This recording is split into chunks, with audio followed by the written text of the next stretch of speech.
You've heard from Janet Yellen that she is warning of commercial real estate issues. I wonder how Daniel Kodsi feels about this, the CEO of Royal Palm Companies, of course, very big into all things. Right now, I think more focused on the Miami Heat than anything else, even though things aren't going as well as they were, let's say, 24 hours ago. Daniel Kodsi is the CEO of Royal Palm Companies, a huge commercial real estate concern. Very big all over the place, but particularly down there. Daniel, very good to have you. I'm sorry about the Heat last night. I know you're down 2-1. I know it's a big generator of interest and activity. The NBA Finals certainly, raise a lot of dough and interest, and not only in Florida, which now has a team in the Stanley Cup Finals as well. But what has that meant for you? And obviously packed restaurants, packed, stadiums and the like. I'm just wondering where you see this going. Look, I mean, Miami now, big sports, right? As you mentioned, the Panthers are in the Stanley Cup. The Heat, 8 seed, but actually both the Panthers and the Heat, 8 seed aren't expected to get this far. So, right. All these games, of course, attract, a lot of people coming to Miami.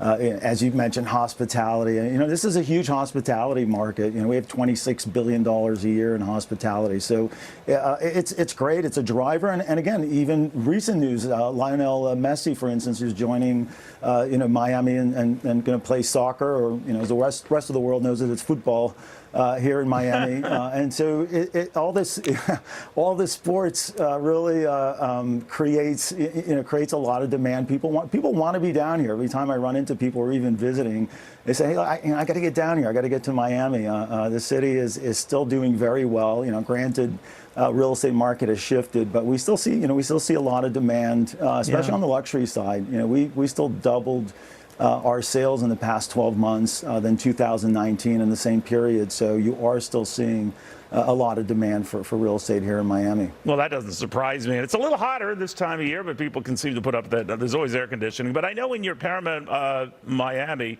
World Center, I think you particularly must love, LED lights, because you have this full high basketball thing going on to celebrate the Heat, and that's drawn international interest. Tell me about that.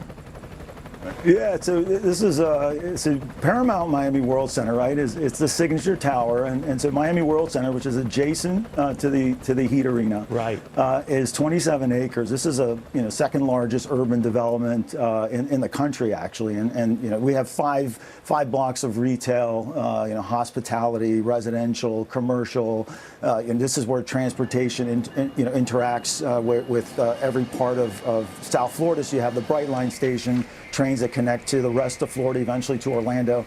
And this is really, it's going to be the center of Miami. And so, being adjacent to it, we built this Paramount building. It's, a 700-foot tower, right? And we have this lighting system, 13,000 lights. And so we could do a lot of different animations on it.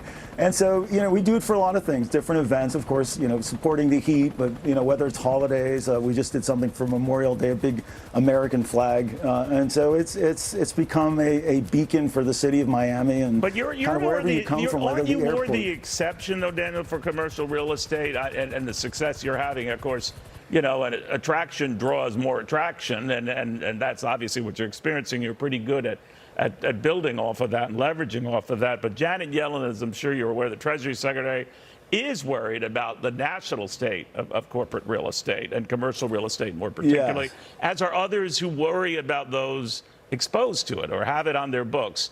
A good deal if it's yours on the books, bad deal if it's not in a lot of cases. What do you think? Yeah, so look, the commercial market, if you look at the sectors of the commercial market, multifamily is still performing well, whether it's industrial, even retail is doing well. I think right now, everyone's really worried about the office market.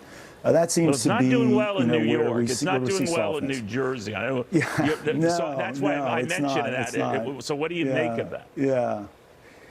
Well, look, if you look at it from a standpoint, just Manhattan alone has 540 million square feet of office. There's a lot of office. This is a huge office market. Comparatively, just if you look at Miami, our downtown core only has 14 million square feet.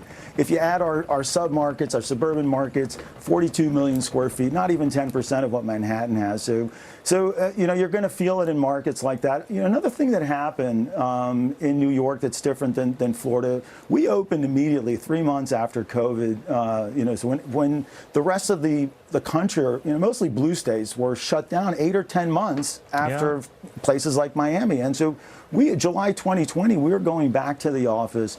We didn't have a lot of remote working. In other words, people didn't get comfortable working remotely. They had to start coming back.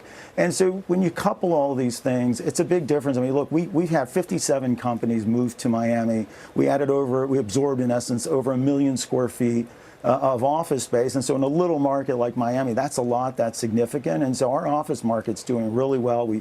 Our luxury Class A buildings have pushed rates over $100. No one ever thought they'd see $100 rates in Miami. So it's significantly different. Now, I think, I hear in New York they're talking about converting buildings. I'm not a New York developer. Right. I'm not up there, but I think it's coupled with all those issues that they've had that we just don't have down here. Yeah. And not just converting them, now mixed use, residential, commercial, that's gotten to be a very popular theme up here in the Northeast. So, Daniel, we'll follow your success well. Yes. Best of luck to the Heat. We'll see what happens. You need 4 to win this thing, and neither team has that just yet. Yes. All right. Yeah, Well, Friday's next game. So all right. good. Not that you're counting down the days. All right, Daniel, thank you very much.